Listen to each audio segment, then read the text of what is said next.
चलते हैं, स्टार्ट करते हैं बेटा, है ना। जैसे कि बेटा ध्यान दो, जैसे कि हमने कल प्रॉमिस करा था कि हम कल वाला क्लास का क्या करेंगे, रिवाइज करेंगे उसको, ठीक है। अच्छा, मेरे को बताएंगे कल हमने क्या स्टार्ट करा था, टैक्सेशन स्टार्ट करा था, राइट। हमने दो प्रॉफिट एंड लॉस बनाए थे, है ना। एक तो हमने प्रॉफिट एंड लॉस बनाया था किसका, इंडिविजुअल्स का, है ना। एक गवर्नमेंट का भी बनाया था, उसके रेवेन्यूज देखे थे, राइट। अच्छा, प्रॉफिट एंड लॉस में सबसे पहले हमने क्या पकड़ा था, सेल्स। कहाँ पे, क्रेडिट साइड। तो जीएसटी किस पे लगता है, सेल्स पे लगता है, कल समझ गए थे हम, राइट। फिर हमने क्या पकड़ा था उससे, नेट प्रॉफिट। अच्छा, net profit is equal to income, right. जैसे आकिब नाम है ना आपका, हाँ, आकिब का हम प्रॉफिट एंड लॉस अकाउंट बना रहे हैं, ठीक है। क्रेडिट साइड क्या आएगी उसकी, सेल्स आएगी, है ना। तो जितना भी वो सेल्स करेगा उस पे वो क्या पे करेगा, हाँ, जीएसटी बेटा, है ना। सेल्स पे क्या पे करेगा, जीएसटी। उसको काट पीट के जो इनकम बची या नेट प्रॉफिट बचा उस पे क्या पे करेगा, इनकम टैक्स। यही पढ़ा था ना कल, या कुछ और पढ़ा था, हाँ। तो इनकम टैक्स और जीएसटी किसकी लायबिलिटी है, इंडिविजुअल्स की। और किसका रिवेन्यू है, गवर्नमेंट का रिवेन्यू है। ये भी पढ़ा था कल हमने, राइट। तो देयरफॉर जैसे हमारे यहाँ सेल्स क्रेडिट साइड में आ रही है, गवर्नमेंट के प्रॉफिट एंड लॉस में डायरेक्ट टैक्स और इनडायरेक्ट टैक्स कैसे आएंगे, क्रेडिट साइड में आएंगे, ओके। ये पढ़ा था। फिर हमने पढ़ा था एक कंसेप्ट आया था डायरेक्ट टैक्स और इनडायरेक्ट टैक्स, राइट। अच्छा, इनडायरेक्ट टैक्स मतलब मैं स्काई बैग पे गया, 1000 रुपए का बैग खरीदा, उस पे 18% जीएसटी लगा, राइट। कितने रुपए जीएसटी दिया, 180 रुपए, ठीक। तो मैं उसको कितने रुपए पे करूंगा, 1180 रुपए पे करके आऊंगा।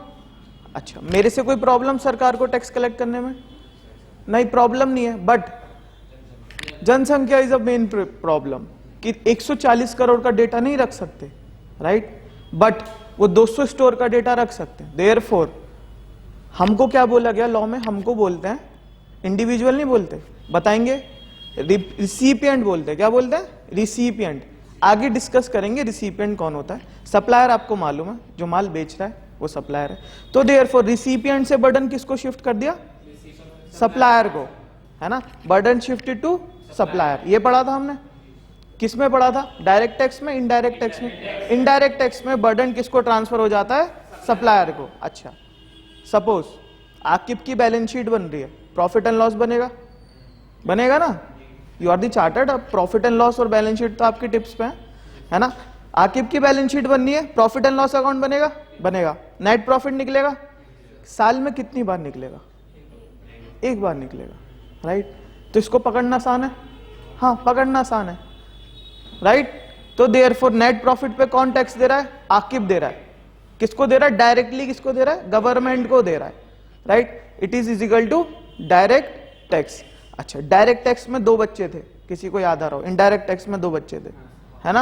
आ रहा है याद, चार्ट था आईसीआई का। एक तो क्या था, डायरेक्ट टैक्स की बात कर रहे हैं, 2 बच्चे, इनकम टैक्स और टैक्स ऑन अनडिस्क्लोज इनकम, बताया था ना, टैक्स ऑन अनडिस्क्लोज इनकम। आपसे भी चाहिए मेरे को, रिवाइज नहीं करा किसी ने, बोला था रोज की क्लास रोज रिवाइज करनी है। चलिए, इनडायरेक्ट टैक्स, इनडायरेक्ट टैक्स में भी 2, first one GST, second one custom. Custom आपको फाइनल में पढ़ाएंगे, तो इसलिए थोड़ा सा बता दिया था इंपोर्ट एक्सपोर्ट के बारे में, ठीक है। आपके लिए रेलिवेंट नहीं है, आपको केवल जीएसटी पढ़ना है, इधर से इनकम टैक्स पढ़ना है, ठीक। 2 टाइप्स आपको समझ में आ गए, 2 डायरेक्ट टैक्स के, 2 इनडायरेक्ट टैक्स के। अच्छा, इसके बाद अब ये जो हमारे लिए तो क्या है, कॉस्ट है, कॉस्ट ऑफ लिविंग पढ़ा था ना। और सरकार के लिए क्या है, रेवेन्यू। उस रेवेन्यूज को कहां यूटिलाइज करेगी, इंफ्रास्ट्रक्चर, एजुकेशन, डिफेंस, यहां पे लगाएगी। बजट देखा है ना, डिफेंस का कितना बजट है, एजुकेशन का कितना बजट है, बनाया था ना प्रॉफिट एंड लॉस, यही पढ़ा था। एक और कॉन्सेप्ट पढ़ा था, वाई टैक्स। टैक्स क्यों, क्यों, हाँ डेवलपमेंट करनी है, राइट। एजुकेशन प्रोवाइड करनी है, इसलिए टैक्स लेना जरूरी है। यूई का एग्जाम्पल दिया होगा मैंने कल, है ना। वहां पे टैक्स है नहीं, ना तो वहां डायरेक्ट है ना वो इनडायरेक्ट है। वो 2 तरह से पैसे कमाते हैं, पहला ऑयल जनरेशन, दूसरा टूरिज्म, ठीक। उनको जरूरत ही नहीं डायरेक्ट टैक्स इनडायरेक्ट टैक्स। चलिए, अब उसके बाद हम प्रॉपर इनकम टैक्स से स्टार्ट करते हैं, जो कि आपको आज नोट्स भी दिए गए हैं। अच्छा, जीएसटी तो एक बताना था कि जीएसटी लगता किस पे। 50 मार्क्स का अलग पेपर है, बहुत अच्छा पेपर है, पढ़ेंगे, है ना। 50 मार्क्स का इनकम टैक्स स्टार्ट करते हैं आज से, थोड़ा थोड़ा कंसेप्ट की ओर बढ़ते हैं। कल कुछ भी कंसेप्ट नहीं था, है ना, आज कंसेप्ट स्टार्ट होगा थोड़ा थोड़ा, वो भी। चलिए, लॉ बोलता है इनकम टैक्स किस पे देना है, इनकम पे देना है। अच्छा, अगर मेरी इनकम नहीं है तो इनकम टैक्स देना है? नहीं, जरूरी नहीं है ना, है ना। अच्छा, मेरी इनकम है तो इनकम टैक्स देना है? लिमिट होगी सर, हर कोई इनकम टैक्स नहीं दे सकता, है ना। आपने अपने मदर फादर से जरूर सुना होगा कि हम टैक्स एग्जम्पशन में आ रहे हैं, देयरफॉर हमको कोई टैक्स नहीं देना या कोई भी इनकम टैक्स पे नहीं करना। तो कोई एग्जम्पशन लिमिट है ना, होगी। सबसे लास्ट पेज पे आइए, केवल फॉर योर रेफरेंस स्टार्ट कर रहे हैं, लिमिट्स क्या क्या है इनकम टैक्स में। ये बिल्कुल अमेंडेड लॉ है फॉर योर एग्जाम, राइट। अच्छा, इसको साइड में रख देते हैं। मुझे बताएंगे, सबके घर में बजट बनता होगा कि आज कितना, मतलब इस महीने कितना खर्चा करना है ना, कितना यूटिलिटीज में करना है, कितना हमें ग्रोसरी खरीदना है, बनता है ना ऐसा, थोड़ा सा तो बनता होगा सब, है ना। अच्छा, मुझे बताएंगे आज एक घर को चलाने में कितना रुपए लगता है। शायद आपको ना पता हो, आपके मदर फादर अच्छी तरह जानते होंगे, है ना। किसी की कॉस्ट ऑफ लिविंग 50,000, किसी की लाख, ऐसे निकल के आती है, सबकी डिपेंड करती है ना। तो अगर 1 लाख रुपए उसे महीने का चाहिए, अगर एक परिवार को 1 लाख रुपए महीने का चाहिए, साल का कितना चाहिए उसे? 12 लाख। 12 लाख के तो सर इसके खर्चे हैं, जिसमें इसके बच्चे की एजुकेशन, ग्रोसरी आएंगी, यूटिलिटी बिल्स होंगे, इलेक्ट्रिसिटी बिल्स होंगे, है ना। तो इस पे भी टैक्स दिलवा दें? देयरफॉर खर्चे इतने हैं तो कमाना भी तो पड़ेगा ना। खर्चे कैसे निकलेंगे? बिन कमाए? हाँ, नहीं, ये तो हम एक्सपेंस की बात कर रहे हैं ना। तो देयरफॉर इनकम भी होनी चाहिए। अब इनकम वर्ड सुन लिया तो दिमाग में क्या आ रहा है? Income tax, income tax. तो देयरफॉर सरकार कहती है जितनी भी आप इनकम कमाओगे उस पे टैक्स लेंगे या नेट करके टैक्स लेंगे आपसे? एमसीक्यू फॉर एन एग्जाम्पल, जरूरी थोड़े ना 12 के 12 ही कमाओगे, हो सकता है 15 कमाओ। बताइए, इनकम टैक्स 3 लाख पे लें या 15 लाख? यही एमसीक्यू है, और कोई से एमसीक्यू नहीं आने वाला। 15 बोला बच्चों ने, एक आपने 3 भी बोला, कोई 12 के साथ भी है? डी मैं बता देता हूं, माय फेवरेट नन। बताइए, एमसीक्यू करते हैं? हाँ, ख्याल यहाँ पे कुछ नहीं है ना। कल का कंसेप्ट जो है उसको ही टेस्ट कर रहे हैं, जो कल पढ़ा है। बताइए क्या लगा के आएंगे? 15 कौन लगा रहे? 5 बच्चे 15 लगा रहे हैं। अच्छा, 3, 1, 2, 2, 12, कोई नहीं, नन तो होगा ही नहीं कोई। ठीक, हमने कल क्या पढ़ा था? इनकम पे टैक्स, ना कि नेट इनकम पे टैक्स। ठीक, किस पे लगेगा? इनकम पे टैक्स लगेगा।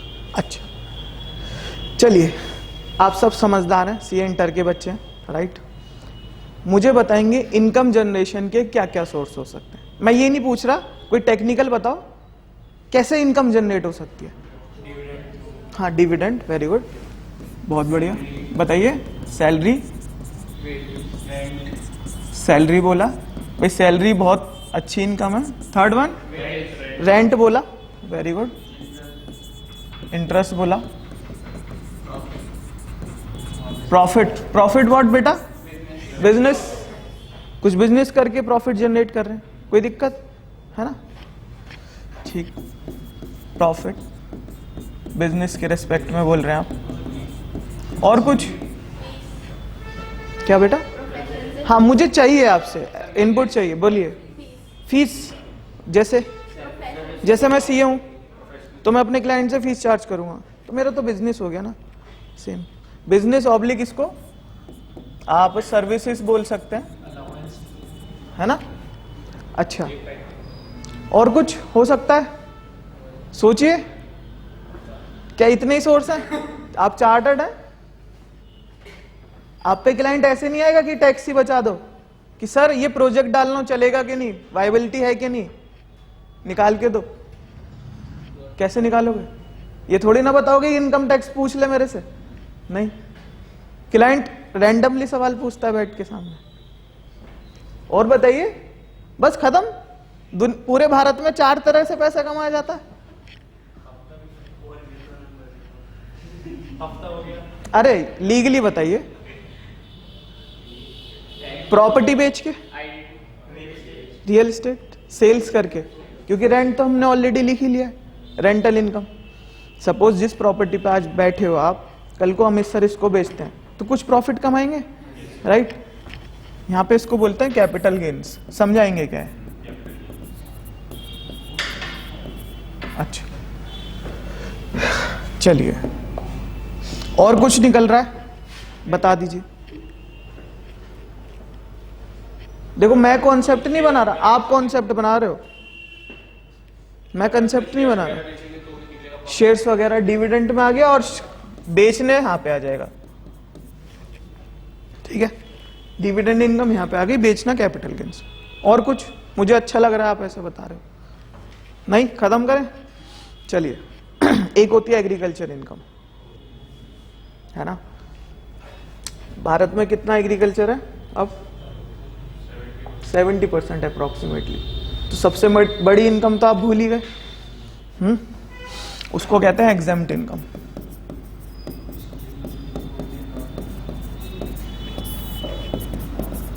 एग्रीकल्चर। और कुछ किसी का रह रहा हो तो प्लीज बता दीजिए। सब्सिडीज बेटा कैसे, एक बार बताइए। जैसे आप गैस सब्सिडी की बात कर रहे हैं, गैस सब्सिडी इनकम थोड़ी ना हो गई आपकी। उसको बेच रहे हो क्या आप? कुछ कमा रहे हो उसको बेच के? नहीं। मतलब 2000 का सिलेंडर 1000 में मिल रहा है, कोई इनकम नहीं है। बताइए, बस ठीक है। तो लॉ बोलता है, इनकम टैक्स लॉ बोलता है कि मेरी मेजर 5 सोर्स ऑफ इनकम होंगी। कितनी होंगी? देखो, मैंने नहीं बनाया, तुमने बनाया कंसेप्ट। फर्स्ट वन सैलरी, ऊपर नीचे हो गया बट इतना है। Second one rental income. Third one profit, इसको बोलते हैं पीजीबीपी। क्या बोलते हैं? Profit gain business and profession से। प्रॉफिट होता है किससे? बिजनेस से। गेन्स किससे होता है? प्रोफेशनल सर्विसेज से। तो प्रॉफिट गेन बिजनेस प्रोफेशन, सही? अच्छा, एक इनकम होगी कैपिटल गेन्स, प्रॉपर्टी बेच के, शेयर बेच के, राइट? अच्छा, एक इनकम होगी अदर सोर्सेस। क्या होगी? जो बच गया वो कहां आ जाएगा? Other source. Therefore income tax क्या बोल रहा है? कितनी सोर्स ऑफ इनकम हुई? 5। फर्स्ट वन, किसी के यहां जॉब करके कमा लूंगा, कोई दिक्कत नहीं, वो भी तो आईटीआर भरेंगे ना। बिजनेस करके कमा लूंगा, कोई दिक्कत नहीं, पीजीबीपी। थर्ड वन, प्रॉपर्टी बेच के कमा लूंगा, होते प्रॉपर्टी का ही काम होता है उनका, है ना? अच्छा, रेंटल इनकम, वो मेजर सोर्स ऑफ बिजनेस है, रेंट करके कमा लूंगा। Next one other sources. Other sources में डिविडेंड, इंटरेस्ट, ये इनकम होगी। तो लॉ क्या बोलता है? कितनी सोर्स ऑफ इनकम हुई? 5। छठी नहीं बनी आज तक। ये एग्जेम्प्ट है मगर ये सोर्स ऑफ इनकम नहीं है। सोर्स ऑफ इनकम कितनी है? 5। एमसीक्यू, कितनी सोर्स ऑफ इनकम है? 5। 6 मत लिख के आना, राइट? अच्छा सर, एक आपने बताया एग्रीकल्चर, है ना? कितना परसेंट एग्रीकल्चर है इंडिया में? 70%। 70% रेवेन्यूज गवर्नमेंट को मिल ही नहीं रहा, है ना? सपोज आप सब चार्टर्ड अकाउंटेंट हैं, आप गवर्नमेंट में एज एन एम्प्लॉय काम कर रहे हैं, गवर्नमेंट को भी तो जरूरत होगी ना सीएस की। हाँ, बजट कौन बना रहा है वहां बैठ के? सीए तो बना रहे हैं, राइट? अच्छा, आप सबको एज एन चार्टर्ड अकाउंटेंट उन्होंने ले लिया। अब मैं बात कर रहा हूं कि मेरे को एग्रीकल्चर पे टैक्स लगाना है, लगा सकता हूं? नहीं लगा सकते। कॉन्स्टिट्यूशन में लिखा है कि आप कोई भी एग्रीकल्चर एक्टिविटी पे टैक्स नहीं लगा सकते, कोई भी टैक्स, ना तो इनकम टैक्स ना जीएसटी, कोई भी टैक्स नहीं लग सकता। देयरफॉर आज भी भारत का 70% रेवेन्यू कहां जा रहा है? एग्जेम्प्ट इनकम में जा रहा है। कहां जा रहा है? एग्जेम्प्ट इनकम में जा रहा है। मतलब बचा हुआ 30% में ये 5 हेड आ रहे हैं, केवल समझने के लिए। इतना समझे? तो कितने तरह से हम कमा सकते हैं? 5 तरह से। फर्स्ट वन बोलिए, salary, profit, PGBP, rental, capital gains, other sources, right. अच्छा सर, इन सबको मेरे को एक बात बताएंगे सभी, क्या एक बंदा सब कुछ कर सकता है इनमें से? कॉमन सेंस, केवल कॉमन सेंस। सैलरी कर सकता है ना? किसी के यहां जॉब कर रहा हूं, ठीक, 10 लाख रुपए सालाना के कमा रहा हूं, कोई दिक्कत नहीं। अच्छा, मेरे बैंक में पैसा पड़ा है, उससे ब्याज आ रहा है, कुछ कमा सकता हूं, अदर सोर्सेस। 1 लाख रुपए मैं यहां के कमा रहा हूं, किसी को कोई दिक्कत? अच्छा, मैंने एक प्रॉपर्टी भी बना रखी है, उससे मेरे को रेंट आ रहा है, सपोज 5 लाख रुपए साल का, किसी को कोई दिक्कत? एक व्यक्ति ऐसे काम कर सकता है? ठीक। मैं सैलरी पे हूं, बिजनेस कर सकता हूं?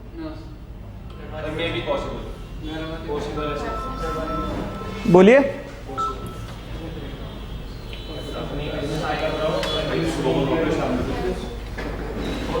जॉब कर रहा हूं, बिजनेस कर सकता हूं?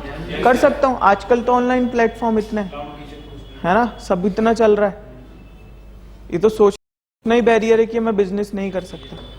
हाँ, देयरफॉर देखिए 5 लाख रुपए मैं यहां से कमा रहा हूं साल के, कर सकता है? अभी बड़ी फिगर लग रही, कुछ भी नहीं है। चलिए, कैपिटल गेन्स, जो प्रॉपर्टी थी बेच दी, 1 साल तक इस पर रेंट कमाया, ईयर एंड पे बेच दी, कर सकता हूं? कर सकता हूं। 1 करोड़ रुपए यहां पे आ गया मेरा। देयरफॉर एक बंदा 5वें हेड में इन्वॉल्व हो सकता है, ये समझाना है मेरे को। माइंड में ये नहीं रहना चाहिए कि एक बंदा एक ही सोर्स कमा सकता है ना? आप एक से ज्यादा, बल्कि 5 एक साथ भी कर सकते हो। देयरफॉर इनका टोटल करेंगे, कितना बैठेगा? कैलकुलेटर लाओ। कितना? 1 करोड़ 21 लाख। ठीक, आपकी टोटल इनकम कितनी हुई साल की? 1 करोड़ 21 लाख। टैक्स कितने पे दोगे?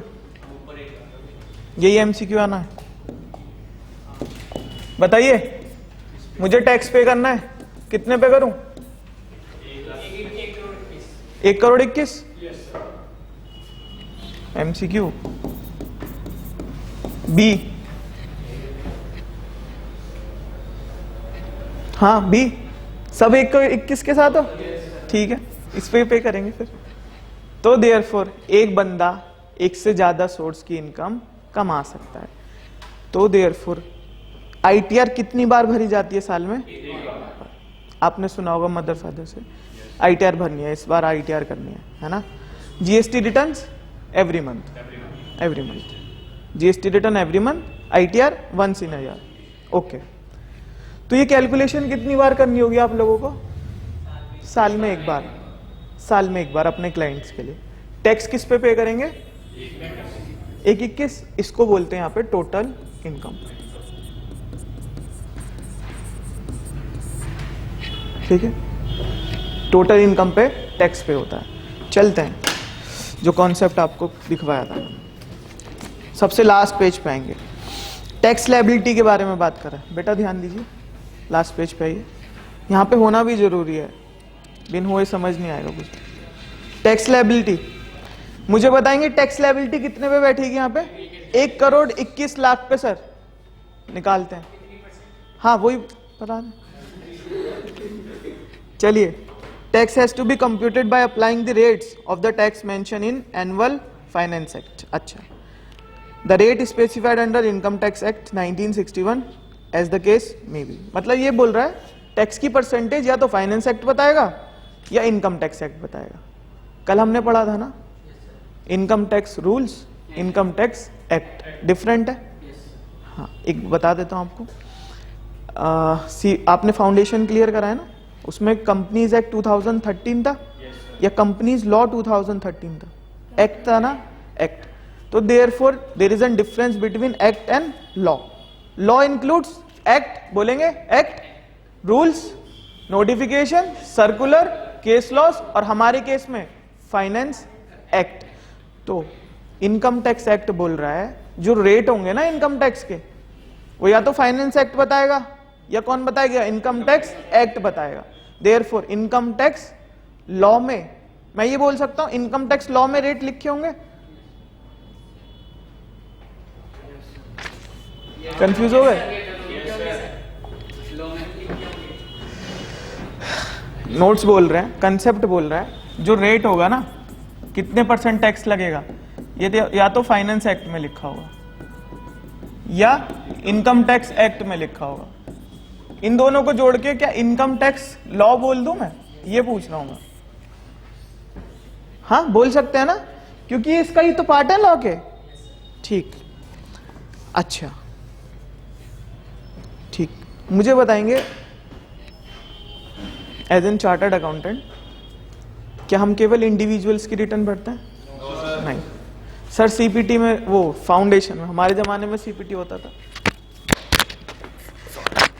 तो सीए फाउंडेशन में सर हमने पढ़ा था partnership act. Partnership is a separate legal entity, right? Okay. फिर हमने क्या पढ़ा था? एलएलपी। फिर हमने क्या पढ़ा था? Companies act. ये सभी सेपरेट लीगल एंटिटी हैं या नहीं है? पार्टनरशिप नहीं है अंटिल इट इज रजिस्टर्ड। मैं रजिस्टर की बात कर रहा हूं। रजिस्टर्ड पार्टनरशिप, एलएलपी और कंपनीज एक्ट, क्या ये सेपरेट लीगल एंटिटी है? हाँ है। तो देयरफॉर आर्टिफिशियल जुडिशियल पर्सन है, पर्सन है मगर दिखाई नहीं दे रहे ऐसे पर्सन है, आर्टिफिशियल है। अब आकिब तो दिखाई दे रहा है ना सबको, देख क्या रहे हो? आकिब तो दिखाई दे रहा है ना, तो ये तो नेचुरल पर्सन हुआ, है ना? तो इसकी आईटीआर तो भरेंगे, प्लस आर्टिफिशियल जुडिशियल पर्सन की सेपरेट आईटीआर होती है। मतलब जो नेचुरल पर्सन है इनकी आईटीआर तो आप भरोगे, प्लस आर्टिफिशियल जुडिशियल पर्सन की आप सेपरेट आईटीआर भरोगे, राइट? मतलब पार्टनरशिप फर्म की अलग आईटीआर जाएगी, एलएलपी की अलग, कंपनीज एक्ट की अलग, ठीक है? तो ये जो रेट्स दिए हैं ना, ये केवल इंडिविजुअल्स के दिए हैं, केवल आकिब के दिए हैं। इसको आप कंपनीज की बैलेंस शीट पे मत लगाना, पार्टनरशिप की फर्म की बैलेंस शीट पे मत लगाना, केवल किसकी बैलेंस शीट पे लगाओगे? इंडिविजुअल, आकिब की बैलेंस शीट पे। चलिए पढ़ते हैं, पहले चार्ट पे आते हैं। Person, individual, HUF, AOP, BOI, artificial judicial person. आज ये पढ़ेंगे क्या होते हैं, ये कंसेप्ट लाया हूं मैं लिख के। अभी आप समझिए आकिब की बात हो रही है केवल, ठीक है? जनरली बोला up to 3 lakh the tax rate is nil, right? 3 lakh 1 रुपए से 6 लाख तक कितना टैक्स रेट? 5%। 6 लाख 1 रुपए से 9 लाख रुपए तक 10%। 9 लाख 1 रुपए से 12 लाख रुपए तक, 12 लाख से ऊपर 15 लाख तक 20% और 15 से ऊपर 30%। सर 1 करोड़ 21 लाख, 30%। हाँ जी, कितने परसेंट? 30%। लगाइए कैलकुलेटर में, 36 लाख 30 हजार। एमसीक्यू,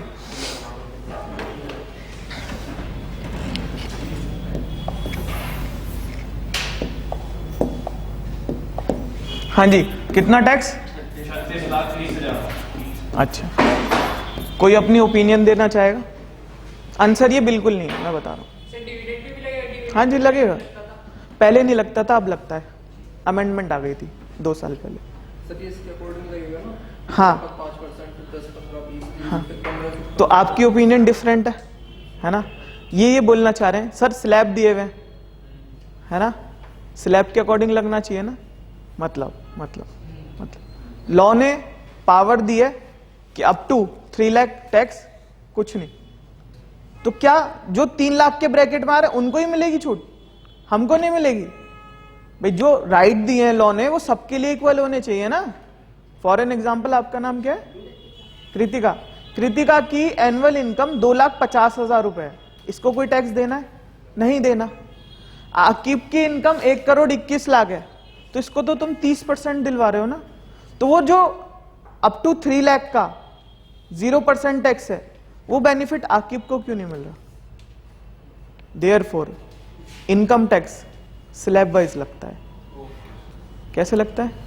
हाँ, हम ये नहीं कि इनकम देखेंगे 15 से ऊपर 30%, लगाओ जी 30%, तो कैसे निकलेगा इनकम टैक्स? स्लैब वाइज निकलेगा। निकालते हैं, थोड़ी सी मेहनत करते हैं। टोटल इनकम क्या है हमारे केस में? 1,21,00,000। चलिए, अप टू 3 लाख की इनकम पे टैक्स इज निल। निकालते हैं टैक्स लायबिलिटी। जो चार्टर्ड अकाउंटेंट का काम है वो करना स्टार्ट करो। अप टू 3 लाख टैक्स कितना? निल। बी पॉइंट 3,01,000 रुपए से टू 6 लाख रुपीज कितना? बोलिए 5%। कितना होगा? अमाउंट बताइए। 5% तो मुझे को भी पता लिखा है। अमाउंट टैक्स कितना लिखूं? फॉर एन एग्जाम्पल, सुनिए 1,21,00,000 को भूल जाओ। मैं बात कर रहा हूं मेरी इनकम 5,50,000 रुपए। मुझे कितना टैक्स देना है बताइए? सभी कह रहे 27,500। 3 लाख तक तो कुछ नहीं देना, बचे कितने? 2.5 लाख। 2.5 लाख पे कितना? 5.5 लाख रुपए इनकम है ना। 3 लाख की छूट मिलेगी, कितने बचे?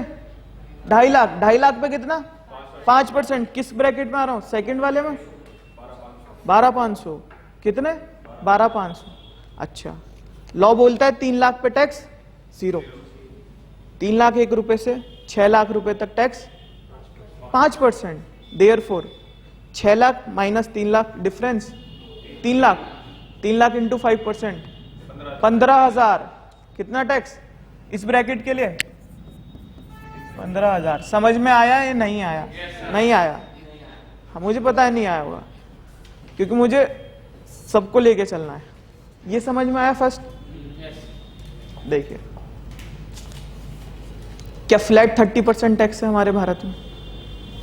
नहीं, यूएसए में ऐसी होता है, मैक्सिमम रेट लेते हैं 30% टैक्स सभी दो, किसी को कुछ नहीं पड़ना, चाहे कंपनी हो चाहे इंडिविजुअल हो, आप कुछ भी हो, कितनी भी इनकम हो, 1 रुपए कमा रहे हो, 10 रुपए कमा रहे हो, 1 करोड़ कमा रहे हो, कितना भी कमा रहे हो, फ्लैट टैक्स है।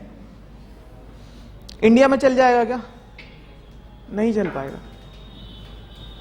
अगर वो टैक्स तुम एक रिक्शे वाले से लोगे, वो नहीं अफोर्ड कर सकता उस चीज को, है ना। इवन तो ये अफोर्ड कर लेगा जो 1,21,00,000 कमा रहा है, राइट। अच्छा, तो हमें कोई एग्जेम्पशन लिमिट बनानी है कि अगर आप साल के इतने रुपए कमा रहे हो तो आपको कोई टैक्स नहीं देना। वो कितने रुपए की है? 3 लाख की, राइट। समझ गए? समझ गए। अगर आप 3 लाख से 6 लाख रुपए कमा रहे हो तो कितना परसेंट टैक्स? 5%। सर, हमारी कॉस्ट ऑफ लिविंग 12 लाख थी, है ना। अगर उस पर 30% टैक्स दे देंगे, कितना चला जाएगा? 3,60,000। तो वो कॉस्ट ऑफ लिविंग का पार्ट बनेगा, क्योंकि टैक्स क्या है? Cost of living of the people. तो मुझे कितने कमा रहे हैं? 15,60,000 रुपए कमाने हैं। 12 लाख अपने परिवार के लिए, 3,60 किसके लिए? गवर्नमेंट के लिए, है ना। गलत है ना? मैं परिवार भी पालूं और टैक्स भी दूं उस पर, गलत है ना। देखो हेक्टिक हो रहा होगा। Up to 3 lakh tax rate is nil. 3 lakh से 6 लाख का ब्रैकेट में टैक्स रेट इज 5%। 6 से 9 लाख 10, 9 से 12 15%। ये याद रखो अभी।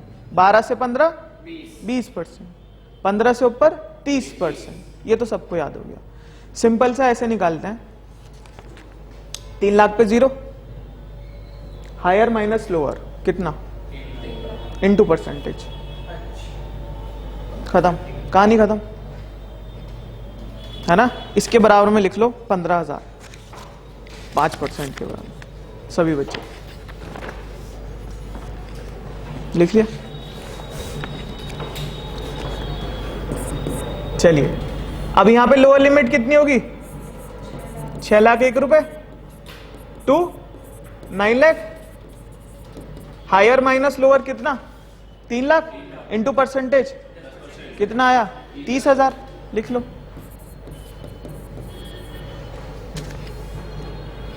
नेक्स्ट चलते हैं डी। 9,01,000 रुपए 12 लाख रुपए। हायर माइनस लोअर कितना? इंटू परसेंटेज 15% कितना आया? 45,000 45,000। समझ में आ रहा है? नेक्स्ट वन 12,01,000 रुपए टू कितना? 15 लाख। कितना? हायर माइनस लोअर करते हैं पहले। 3 लाख कितने परसेंट? 20% कितना? 60,000 60,000। समझ में आ रहा है? लास्ट वन 15 से ऊपर अबव 15 लाख कितना परसेंट बेटा? हाँ 30%। हायर माइनस लोअर कीजिए। 1,21,00,000 माइनस लोअर ये हो गया 15 लाख कितना हुआ? 1,06,00,000 इंटू परसेंटेज 3,31,00,000।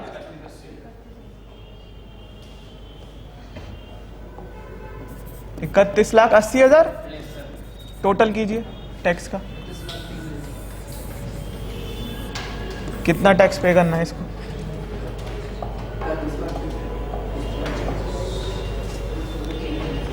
कैलकुलेटर सभी लाएंगे अगली क्लास से। हाँ जी 33 लाख। सर 1,21,00,000 घर ले जाएगा? बेटा ध्यान दो, कितने कमाए इसने? 1,21,00,000 घर ले जाएगा? नहीं। क्या पे करेगा? Income tax. अब निकाल पाओगे किसी का भी? एक मैं एग्जांपल देता हूं फिर निकालना। टोटल इनकम सभी करेंगे, कॉपी पे करेंगे और ऐसी करेंगे ABCD करके। कॉपी लाए हो ना सब? इसका MCQ आता है और इसका क्वेश्चन भी आ जाएगा। अभी छोटे लेवल से स्टार्ट कर रहे हैं, आज थोड़ा थोड़ा। मुझे निकाल के देंगे इस अमाउंट का टैक्स कितना बैठेगा, और एक निकाल के देंगे मेरे को 1580। अब एक निकालेंगे आप, 3 निकालेंगे अलग अलग।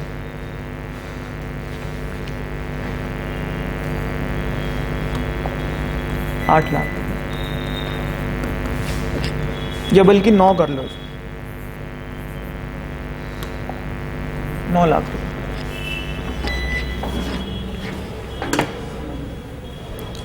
हेलो, अच्छा अच्छा ठीक है।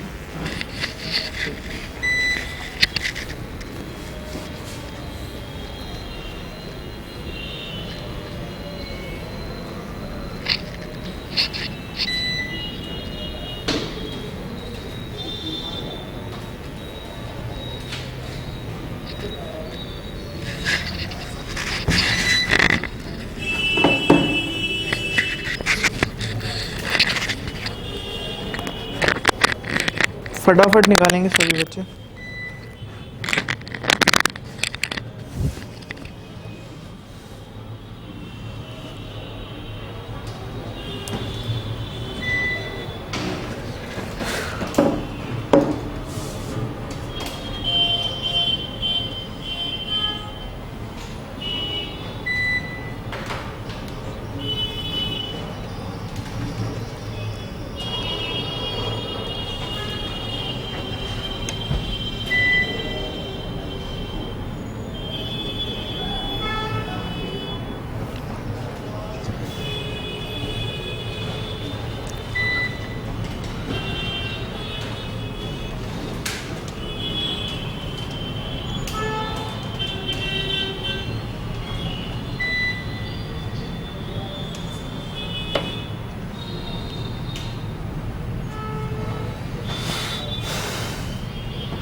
हाँ जी, आया किसी का कोई आंसर? लिखवाइए। 1260 निकाला किसी ने? बताइए। टोटल टैक्स बताइए। 1,02,000। किसी का कोई और आ रहा वो भी बता सकते हैं, 3 ऑप्शन ओपन है। अगला भी बता सकते हैं। 15,80,000 का बता रहे हैं। कितना? 174। अच्छा, किसी का कोई डिफरेंट आ रहा है तो कोई ऐसे डरने वाली बात नहीं। जो गलती यहां कर लोगे वो एग्जाम से बच जाओगे।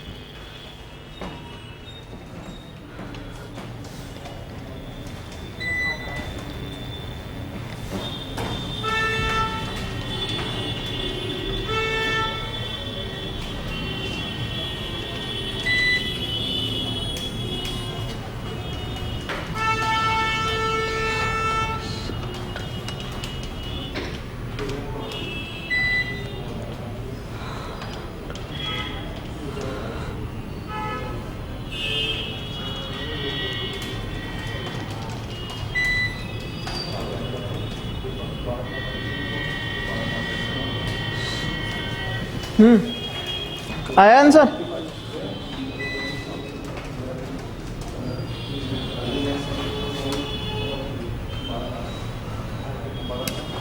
हाँ जी बेटा। 45 किसका?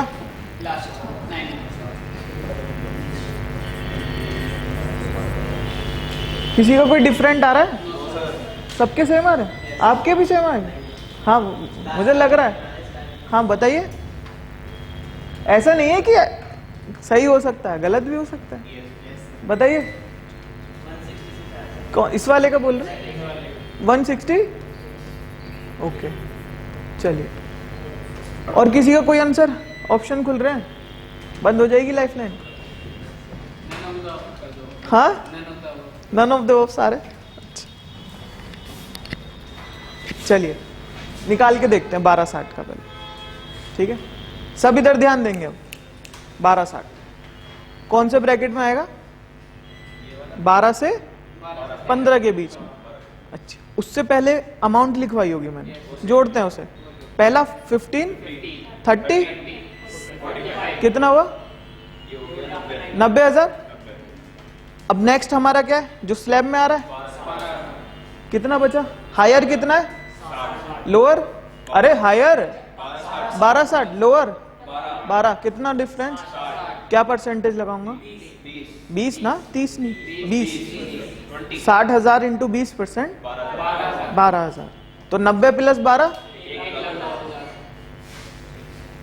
चलिए इस पे चलते हैं पहले। 9 लाख से 9 लाख नहीं नहीं 9 लाख इसमें आएगा या इसमें आएगा? एक second. Up to 3 lakh, 3 to 6। ये तो 0, ये 5%, ये 10, 15। मुझे बताएंगे 9 लाख पे 15% लगना चाहिए, 10%? क्यों? 9 लाख 1 रुपए से, ये वाली फिगर। कौन सी वाली? ये वाली। ठीक, कितना परसेंट लगेगा? 9 पे कितना परसेंट लगेगा? 10%। तो कितना यहाँ पे? 15। यहाँ कितना? कितना हुआ? 45। ठीक है बेटा, 15,000 प्लस 30,000 कितना हुआ? 45,000। यहाँ आया डिफरेंट आंसर। पहली फिगर कितनी लिखवाई थी? 15, 30, 45, 60। कितना हुआ टोटल? 150। अब कितना बचेगा? Higher minus lower is equal to 80। 80,000 पे कितना परसेंट? 30। कितना हुआ? प्लस ऊपर भी कुछ आया हुआ तुम्हारा? 150। कितना हुआ? ठीक है बेटा, समझ गए? अब सबकी बैलेंस शीट पकड़ना फादर की, टैक्स निकाल देना आज सबके। ठीक है, चलिए। अब आपको जनरली आ गया है कि कैसे टैक्स निकालते हैं, जनरली आ गया है। चलिए, बट लॉ ने एक ऑप्शन दिया कि या तो ये ले लो या नीचे वाला ले लो, है ना। नीचे वाले में क्या है, नीचे वाले में एज लिमिट से चलता है। देखो मैं बहुत सिंपल करके बताता हूं आपको। ये वाला तो सबको समझ में आया, ये डिफॉल्ट है। इनकम टैक्स ऐसे ही निकलेगा आपके लिए। आपको टोटल इनकम दी जाएगी और आप टैक्स निकाल दोगे ना सभी, कोई दिक्कत नहीं, निकाल देंगे जी। बट एक ऑप्शनल टैक्स और दिया गया आपको इनकम टैक्स में। क्या ऑप्शन दिया गया? ऑप्शन दिया गया या तो आप फर्स्ट वाला ले लो जो करके आए हैं, या बी वाला ले लो। बी वाला क्या है? ये एज वाइज चलेगा। कैसे चलेगा? Age wise. आपकी एज है अप टू 60 ईयर्स, तो up to 3 lakh, up to 2.5 lakh is nil. 2,05,001 रुपए से 5 लाख रुपए तक कितना परसेंट? 5%। 5 लाख 1 रुपए से कितना? 10 लाख। कितना परसेंट? 10% या 20%, सॉरी 20%। अबव 10 लाख कितना परसेंट? 30%। ठीक है। अच्छा, ऑप्शन दिया गया है, you are the chartereds before filing the ITRs income tax return. आपको अपने क्लाइंट के लिए दोनों ऑप्शन लगा के देखने पड़ेंगे, किसमें उसका टैक्स कम जा रहा है, क्योंकि कॉस्ट है क्लाइंट की, राइट। अच्छा, मुझे बताएंगे कौन सा वाला था? ये वाला जो हमने अमाउंट निकाली थी, यहां पे भी निकाल लेते हैं। यहां पे कितना अमाउंट आएगा? बोलिए। 0। यहां पे हायर माइनस लोअर 2.5 लाख, 2.5 पे 5%। Very good. Higher minus lower कितना? 5 लाख इंटू 20% कितना? 1 लाख रुपए। अच्छा, ये तो अकॉर्डिंगली निकलेगा अगर इसमें आ रही है फिगर, ठीक है। अब मुझे इसका निकाल के दिखाएंगे 9 लाख का। 9 लाख का अकॉर्डिंग टू दिस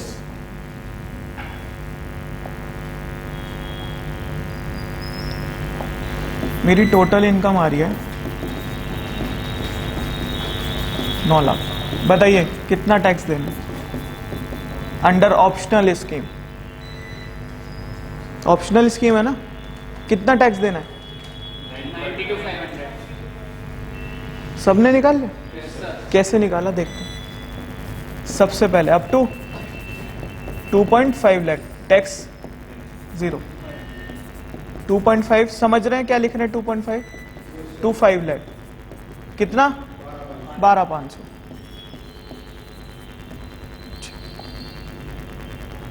चलिए, अब ये फिगर इसके बीच में बैठेगी, है ना। हायर माइनस लोअर कितना? 4 लाख। ये क्या हो गया? 4 लाख राइट इंटू 20% कितना?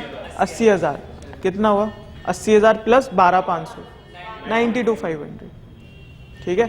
तो देयरफॉर, हाँ एक बार बुला लीजिए। तो देयरफॉर पहला ऑप्शन उसमें कितना था? 9 लाख पे, और यहाँ कितना है? 92,500। कौन सा दिलवाओगे? फर्स्ट वाले में दिलवाओगे टैक्स, ठीक है। अच्छा, कुछ केसेस ऐसे आएंगे जहां ऑप्शनल में आपको बेनिफिट होगा, राइट। तो वहां पे आपको ऑप्शनल टैक्स पे कराना है। ऑप्शनल ये जो सेकंड पढ़ रहे हैं, राइट। अच्छा, 2.5 lakh up to 60 years. India में सिटीजन एज क्या है? सिटीजन और सीनियर सिटीजन। सीनियर सिटीजन किसे बोलते हैं? 60 प्लस। आपके दादाजी होंगे सीनियर सिटीजन, तो उनको क्या बोलते हैं कुछ कुछ लोग? आप सीनियर सिटीजन हो, है ना।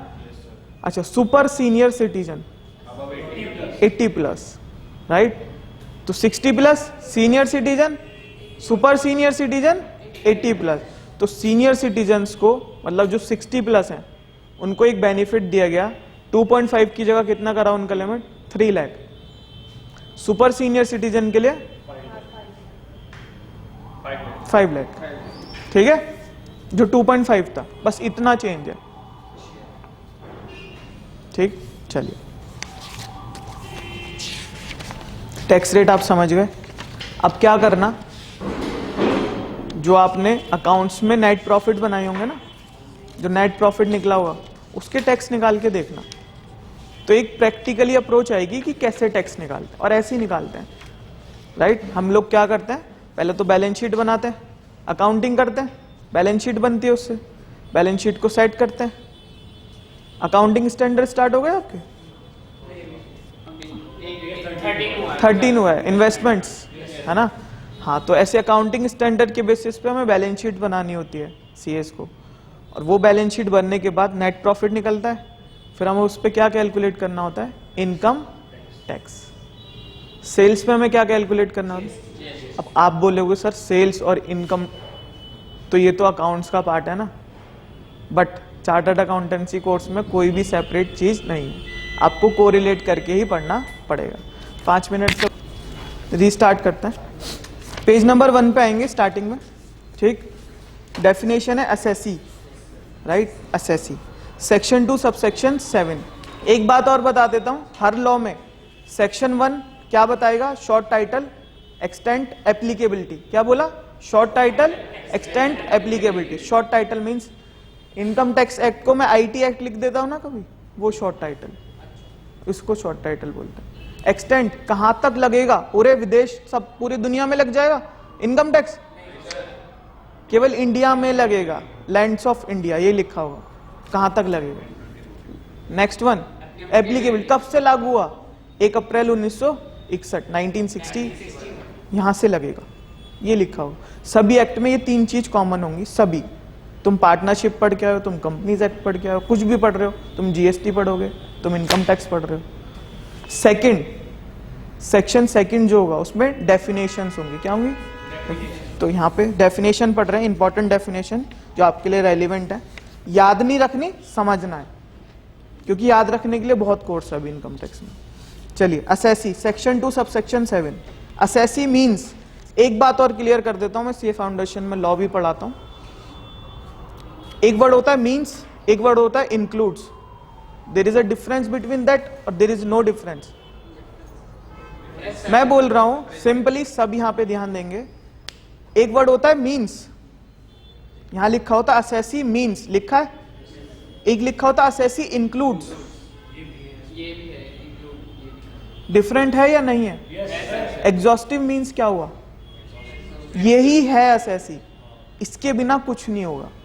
मतलब अगर वर्ड लिखा होता assessee includes, it is an example, जो बता रहे आईसीआई आगे वो एग्जाम्पल है।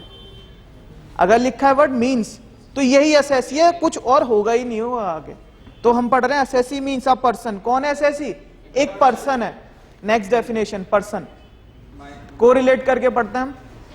असेसी मींस, कौन है असेसी? अ पर्सन, एक पर्सन है कोई। पर्सन की डेफिनेशन पढ़ लेते हैं। Next definition, person section 2 subsection 31। Chart दिख रहा है? ऊपर कौन है?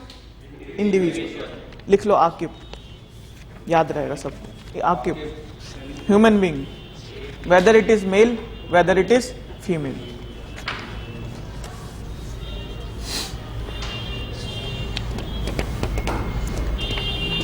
एक वर्ड आ रहा है फर्म।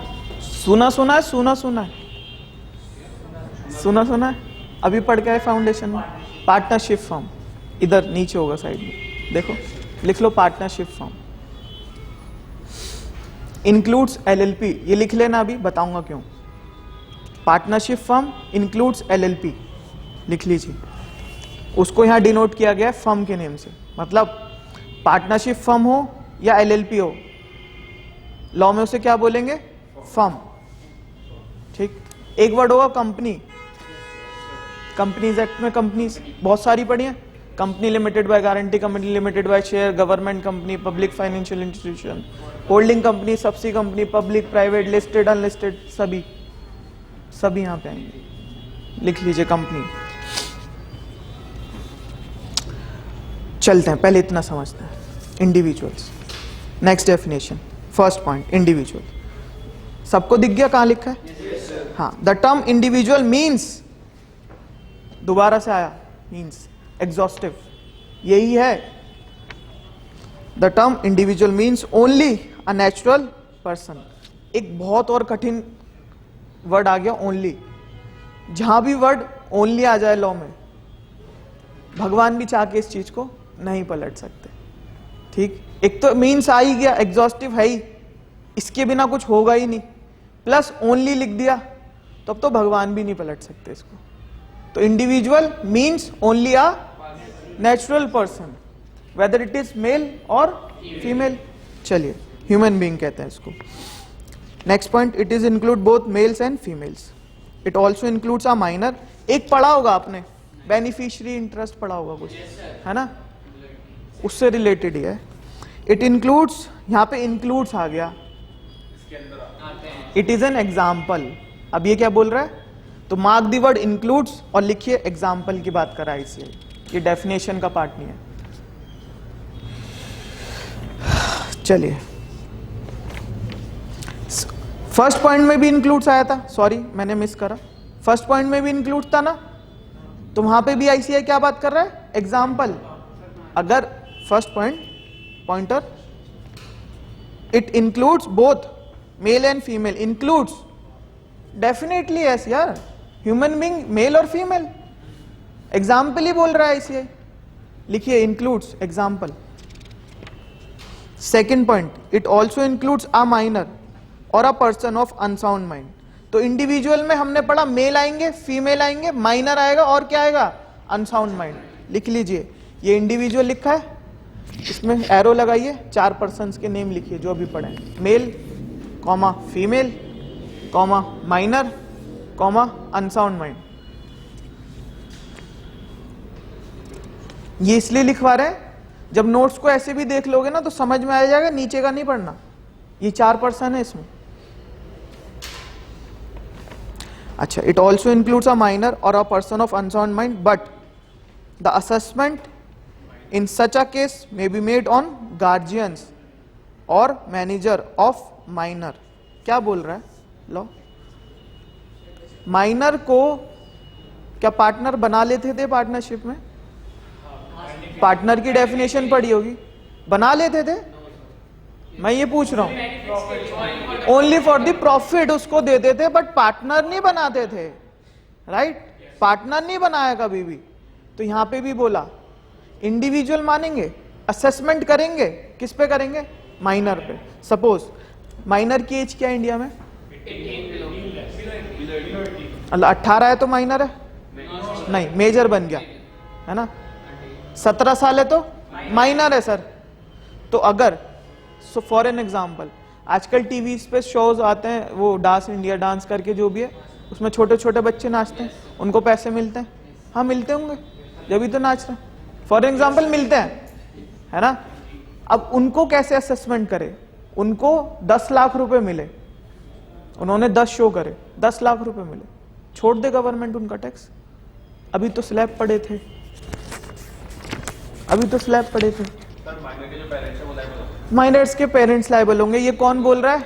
लॉ बोल रहा है कि गार्जियन या उसका मैनेजर वो लायबल होगा। अच्छा, ऑब्वियस सी बात है, उसके गार्जियन तो मेजर ही होंगे, है ना। ये तो बताना नहीं। चलिए,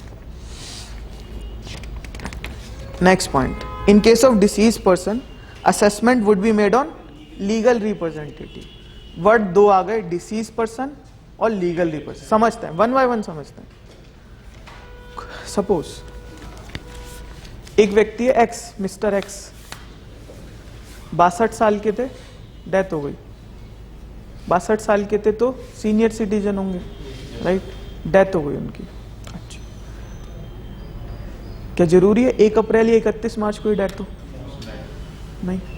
क्या ये जरूरी है डेथ होते हुए कोई बिजनेस ना चला रहे हो? कुछ भी प्रोबेबिलिटी हो सकती है। सपोज मिस्टर एक्स एक बिजनेस रन कर रहे थे और जब उनकी डेथ हुई, उस बिजनेस ने 10 लाख का प्रॉफिट कर लिया था, क्या उनको छोड़ दें? वो तो छोड़ ही गए दुनिया, उनको तो छोड़ना पड़ेगा, है ना। किसको पकड़ेंगे? उनके लीगल रिप्रेजेंटेटिव को पकड़ेंगे। वो तो छोड़ गए दुनिया, उनको नहीं पकड़ सकती इनकम टैक्स। किसे पकड़ेगी? लीगल। तो in case of deceased person के केस में किस पे टैक्स लगेगा? एमसीक्यू लिख लीजिए, mark, legal representative MCQ. Income tax is levied in case of deceased person, legal representative, manager, guardian, none of the above. क्या लगाएंगे? यही एमसीक्यू बन रहे हैं ऐसे। चलिए, तो हमने इंडिविजुअल पढ़ा, समझ में आया। इंडिविजुअल में 4 बच्चे हुए, मेल, फीमेल, ठीक है। चलिए कंप्लीट करते हैं sir. Next page. Under the income tax act 1961 Hindu undivided family, HUF की बात करा, अभी एचयूएफ नहीं करा। नेक्स्ट पॉइंट, 4th पॉइंट पे चलेंगे। Firm, section 2 subsection 23, the term firm, partner, partnership have the same meaning as assign to the Indian partnership. पढ़ा है ना हमने सब। चलिए, in addition definition also includes, मतलब एग्जाम्पल बता रहा है, इस डेफिनेशन में कुछ एडिशन होगा। The term limited liability partnership firm, तो फर्म के कितने बच्चे हुए? 2। फर्म पे लिखेंगे पार्टनरशिप कॉमा एलएलपी।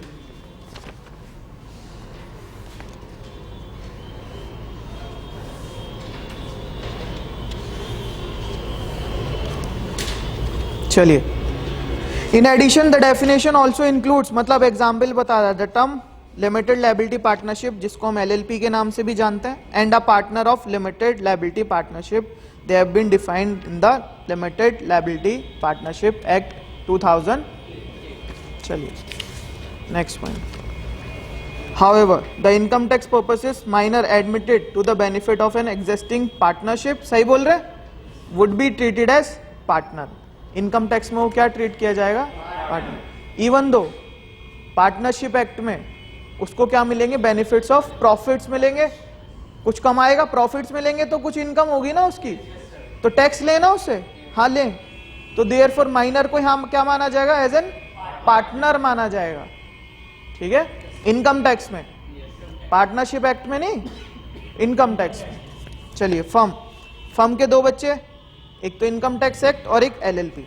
चलिए, a partnership in relation between person who have been agreed to, ये पार्टनरशिप की डेफिनेशन बोल रहा है। कितने पिलर होते हैं पार्टनरशिप के? कितने पिलर होते हैं? एलिमेंट्स 4 कि 5? 5। फर्स्ट वन एसोसिएशन ऑफ 2 और more person, agreement, share of profit, business, mutual agency, ये वही बता रहा है बस। चलिए, इतना पढ़ा, दोबारा से पर्सन की डेफिनेशन पे आते हैं। कंपनीज रह गया आई थिंक, हाँ, page number 2, companies. Company, section 2 subsection 17, for all purpose of the act the term company has a much wider condonation that the companies act. क्या 2 कंपनी बोली, एक तो इंडियन कंपनी और फॉरेन कंपनी, ठीक है, समझ में आता है। कंपनीज एक्ट में पढ़ा है ना, foreign company, company incorporated outside India having place of business in India, और जो इंडिया में बनी हो, बस यही बोल रहा है। आते हैं पर्सन की डेफिनेशन पे। तो देयरफॉर कंपनी पे क्या लिखोगे? Indian company and foreign company, लिख लो उसको उसके आगे। चलिए, एक वर्ड है HUF, हिंदू अनडिवाइडेड फैमिली। सुना है किसी ने कुछ? क्या सुना है पहले बताएं। ये पार्टनरशिप में डिफरेंसेस में आया होगा, HUF का डिफरेंस पक्का आया होगा, है ना। अच्छा, क्या क्या सुना है? HUF मीन्स इसमें बस जो 3 जनरेशन होती है उसको HUF मानते हैं। ब्लड रिलेशन, 3 जनरेशन जो मेन होता है ऐसा बोलते हैं वो पार्ट। नहीं, इसमें सिख, हिंदू, नहीं, ये तो सही है मगर काफी कुछ सही नहीं है। सुनते हैं क्या है। मैं अपनी इंडिविजुअल कैपेसिटी में बिजनेस कर सकता हूँ, कर सकता हूँ ना। मैं किस कैटेगरी में आऊंगा? इंडिविजुअल में आऊंगा। किस में आऊंगा? अब इनकम टैक्स में ना तो सोल्स प्रोपराइटर ना पर्सन, मेरे को क्या बोला जाएगा? इंडिविजुअल। ऐसी क्वेश्चन में लिखा हुआ an individual earn an business profit of ₹5 lakh, तो दिमाग में क्या आना चाहिए? मेल, फीमेल, माइनर और अनसर्न माइनर, ये दिमाग में आना चाहिए। ठीक, यही क्वेश्चन में आएगा। चलिए, ये क्वेश्चन नहीं था, क्वेश्चन है HUF। मैं अपनी इंडिविजुअल कैपेसिटी में प्रॉफिट कर सकता हूँ, ठीक है। मैं एक अपना फैमिली बिजनेस रन कर रहा हूँ जिसमें मैं भी हूँ, मेरे फादर भी हैं, मेरी मदर भी है, मेरी बहन भी है। कर सकता हूँ? हाँ, कर सकता हूँ। अच्छा, ये जो फैमिली बिजनेस अर्न करेगा प्रॉफिट, उसको क्या बोलेंगे? मेरा प्रॉफिट, मेरे फादर जी का प्रॉफिट, मदर का, बहन का? नहीं, पूरी HUF का, हिंदू अनडिवाइडेड फैमिली का प्रॉफिट। अच्छा, चलते हैं। लॉ की क्लास तो नहीं है तो थोड़ा खींचूंगा नहीं HUF को। HUF का टैक्सेशन मीन्स बता देते हैं। Under the income tax act 1961 a Hindu undivided family HUF is treated as separate entity। क्या माना इसे भी? Separate entity for the purpose of assessment.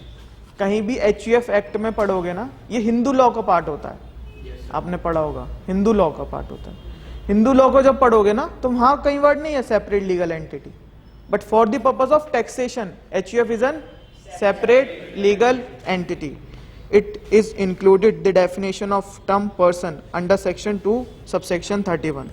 The levy of income tax is on every person, therefore income tax is payable by HUF। क्या बोल रहा है?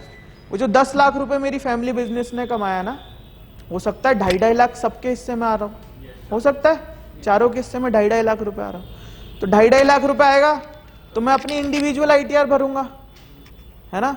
But अगर HUF ने कमाया है तो 10 लाख एक टोटल इनकम मानी जाएगी और अकॉर्डिंगली ITR भरी जाएगी उसकी। चलते हैं लास्ट, अभी टैक्सेशन रेट पड़े ना ये वाला, चलते हैं इसमें कुछ को रिलेट करके पढ़ाता हूं। पर्सन्स, हम पर्सन की डेफिनेशन ही पढ़ रहे हैं। ये रेट किसको एप्लीकेबल होंगे? जो भी पढ़े 5, 10, 15, 20, 25, 30, ये जो पढ़े इंडिविजुअल और HUF, दो समझ में आ गए सबको। इंडिविजुअल से क्या समझ में आए? 4 बच्चे। HUF से क्या समझ में आए? जो अभी पढ़ा, टैक्सेशन पर्पस के लिए सेपरेट लीगल एंटिटी, हम 4 पर्सन जो है। अच्छा, HUF की रिटर्न अलग जाएगी और हम चारों की अलग जाएगी? यही पूछ रहा हूं। हमने कुछ नहीं कमाया अपने उसमें, केवल HUF ने कमाए 10 लाख रुपए, केवल HUF की एक रिटर्न जाएगी, हम चारों की नहीं जाएगी। किसकी जाएगी? HUF की एक रिटर्न जाएगी। अच्छा, टैक्स रेट कौन से लूंगा? ये वाले जो इंडिविजुअल को लगेंगे, ऑब्लिक HUF को भी वही लगेंगे। इतना पढ़ाना था। चलते हैं दोबारा पर्सन की डेफिनेशन, मतलब असेसी की डेफिनेशन से पर्सन और पर्सन की डेफिनेशन से हम यहां पे आ गए। चलते हैं पर्सन। ठीक है सर, इंडिविजुअल के टैक्स रेट पढ़ लिए, HUF के टैक्स रेट पढ़ लिए। अब चलते हैं, एक पार्ट और बच रहा है इसमें।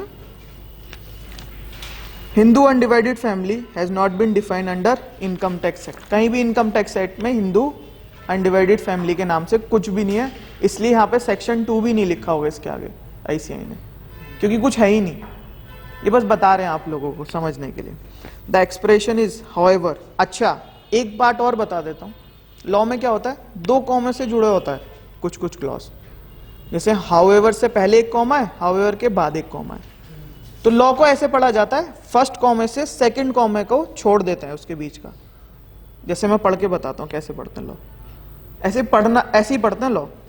The Hindu undivided family has not been defined under income tax act, point खत्म, बात खत्म हो गई यहाँ पे। The expression is defined under Hindu law as family. However, अब हाउएवर पढ़ना है वो। अगर बीच में हाउएवर पढ़ूंगा क्या ही मतलब निकला उसका? ऐसे पढ़ते लो। The expression is defined under Hindu law as family, however which consist of all male linear descendant from a common ascent and includes their wife and daughters। क्या बोल रहा है?